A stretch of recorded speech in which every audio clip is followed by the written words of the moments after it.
जब बहुत तेजी से इस तरह के वीडियो वायरल हो जाएं कि किसी इन्फ्लुएंशियल आदमी ने एक ट्राइबल के ऊपर यूरिन कर दिया या एरोप्लेन में यूरिनेशन का कोई केस आ जाए, तो as a district magistrate SDM आप ताबड़तोड़ क्या करते हैं, प्रिवेंटिव डिटेंशन एक्ट लगा लेते हैं। पुलिस आईपीसी और एससी एसटी एक्ट ऑलरेडी लगा चुकी होती है और बिना एफआईआर के भी, बिना एक्यूज बनाए भी सस्पेक्ट को आप डिटेन कर सकते हैं। नतीजा ऐसा होता है कि ऑनरेबल सीएम शिवराज चौहान जी को अपने ऑफिशियल रेजिडेंस से बुला के ट्राइबल के पांव तो धोने ही पड़ते हैं, लेकिन जो डिटेन हो चुका है प्रवेश शुक्ला, उसकी वाइफ को honourable high court of MP के दरवाजे को दस्तखत देनी पड़ती है।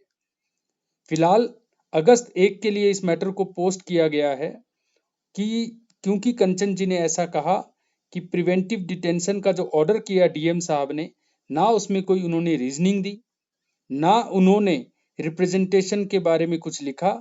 बता दें, आर्टिकल 22 के सब क्लॉज 5 को अगर हम देखें कॉन्स्टिट्यूशन ऑफ इंडिया, तो प्रिवेंटिव डिटेंशन जैसे यहाँ नेशनल सिक्योरिटी एक्ट लगाया गया है, वहाँ एक इंपॉर्टेंट सेफगार्ड है। जो सस्पेक्ट है, जिसको डिटेन किया है, यानी प्रवेश शुक्ला, उसके पास अधिकार है रिप्रेजेंटेशन देने का। किसको? एडवाइजरी बोर्ड या फिर डिटेन करने वाली अथॉरिटी, डिटेनिंग अथॉरिटी को। मगर डीएम साहब ने केवल मामले को वायरल देखते हुए ताबड़तोड़ डिटेंशन का ऑर्डर तो कर दिया, ये इंपॉर्टेंट पहलू भूल गए। और इसीलिए फंडामेंटल राइट पिटिशनर का जो चाहे सस्पेक्ट हो वो वायलेट होता है। आर्टिकल 22 के सेफगार्ड्स को ध्यान नहीं रखा गया, खासकर आर्टिकल 22 के 5th क्लॉज का। मैं हमेशा कहता हूँ, लॉ में आपको इज, वॉज और विल, यानी कि काल, महाकाल, काली, काल भैरव, ये जो टाइम और स्पेस का डायमेंशन है, तीनों पे कमांड होना चाहिए। और इसीलिए शायद ये प्रोफेशन इतना रॉयल है।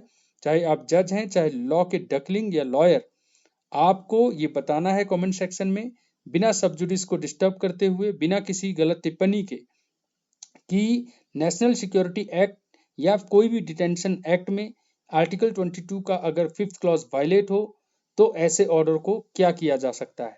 और जितने भी एसडीएम या डीएम इस चीज को देख रहे हैं, वो ध्यान रखें कि लोगों के सेंटीमेंट से नहीं, आर्टिकल 22 के 5th क्लॉज को ध्यान रखते हुए प्रिवेंटिव डिटेंशन एक्ट का यूज करना चाहिए। धन्यवाद।